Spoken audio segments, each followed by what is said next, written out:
Nearly 90 countries and groups have met in The Hague for an international conference on Afghanistan, and participants include Afghanistan's neighbors and all nations contributing troops to the NATO-led international force fighting Taliban insurgents, and they discussed ways to boost security and reconstruction in Afghanistan. Meng Lingqi reports. Hello everybody, good morning.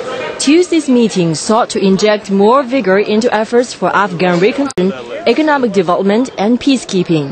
Afghan President Hamid Karzai said his country needed international and regional cooperation to tackle terrorism. We must no longer tolerate any sanctuaries, networks and support bases. We must isolate, reform or remove those entities that may be using extremism. UN Chief Ban Ki-moon, who chaired the meeting, says 2009 is a critical year for Afghanistan. There is a real potential to make this concrete progress in important areas, from fighting illicit opium production to increasing productivity in traditional agricultural commodities, from combating organized criminal groups to advancing regional economic cooperation.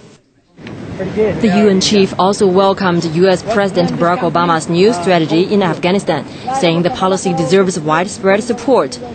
U.S. Secretary of State Hillary Clinton made a further call for greater international support for Obama's strategy. Our strategy must address the challenge in Afghanistan and Pakistan. It must integrate military and civilian activities and support them with vigorous international diplomacy. Obama has ordered 17,000 extra troops to fight violence in Afghanistan and a further 4,000 to help train the army.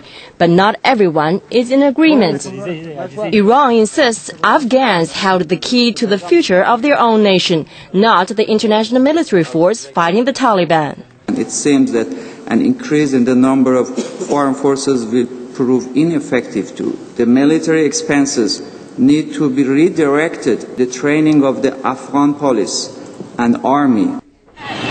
Iran promised it will help with reconstruction projects and in the fight against drug trafficking. And in one of the nation's most important events this year, Afghanistan's presidential elections have been set for August.